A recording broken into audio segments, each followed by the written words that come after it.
ओम नमो नीलकंठाय। दोस्तों, आप सभी का मेरे YouTube चैनल पर हार्दिक स्वागत है।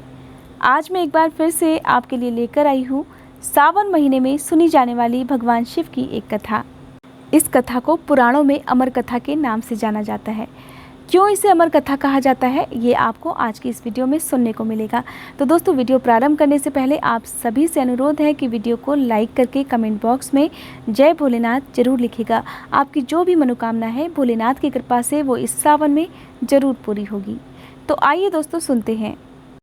शिव पुराण के अनुसार एक बार माँ पार्वती ने बड़ी उत्सुकता से भोलेनाथ से एक प्रश्न किया कि आखिरकार हे प्रभु, ऐसा क्यों होता है कि आप तो अजर अमर हैं और मुझे हर जन्म के बाद नए स्वरूप में आकर फिर से वर्षों की कठोर तपस्या के बाद आपको प्राप्त करना होता है।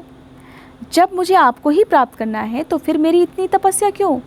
मैं इतनी कठोर तपस्या क्यों करती हूँ और मेरी इतनी कठिन परीक्षा आप क्यों लेते हैं? आपके कंठ में पड़ी ये नरमुंड की माला आपके अमर होने का कारण और रहस्य क्या है?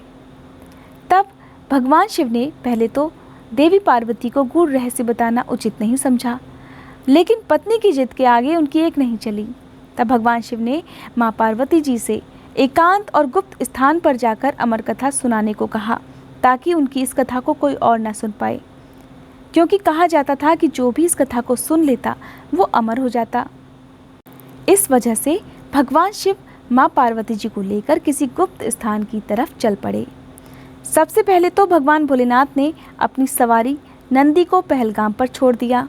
इसीलिए मान्यता है कि बाबा अमरनाथ की यात्रा पहलगाम से ही प्रारंभ की जाती है।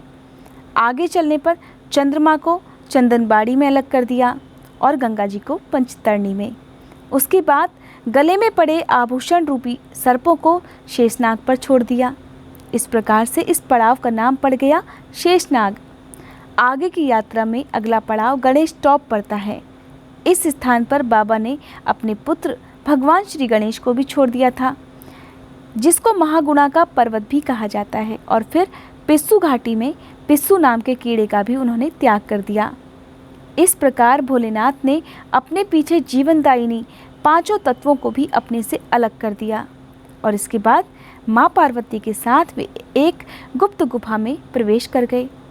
उनकी कथा कोई न सुने, इसलिए शिव जी ने चमत्कार से गुफा के चारों ओर अग्नि प्रज्वलित कर दी और फिर अमर कथा माँ पार्वती को सुनाना प्रारंभ कर दिया।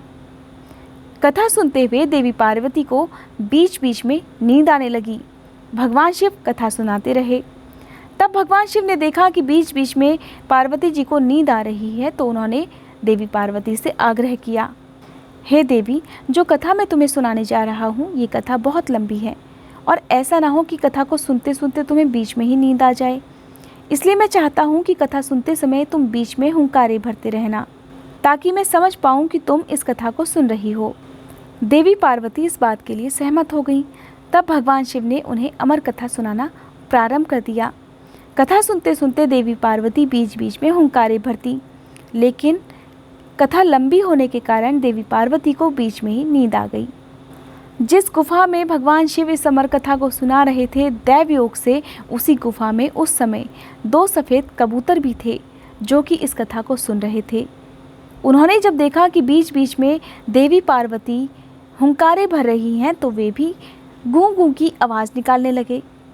जब कबूतरों ने देखा कि देवी पार्वती कथा सुनते सुनते बीच में ही सो गई हैं, तो वे पार्वती जी की जगह हुंकारे खुद भरने लगे। हुंकारे सुनते हुए भोलेनाथ को लग रहा था कि माँ पार्वती इस कथा को सुनकर ही हुंकारे भर रही हैं, और इस प्रकार उन दोनों कबूतरों ने अमर होने की पूरी कथा सुन ली।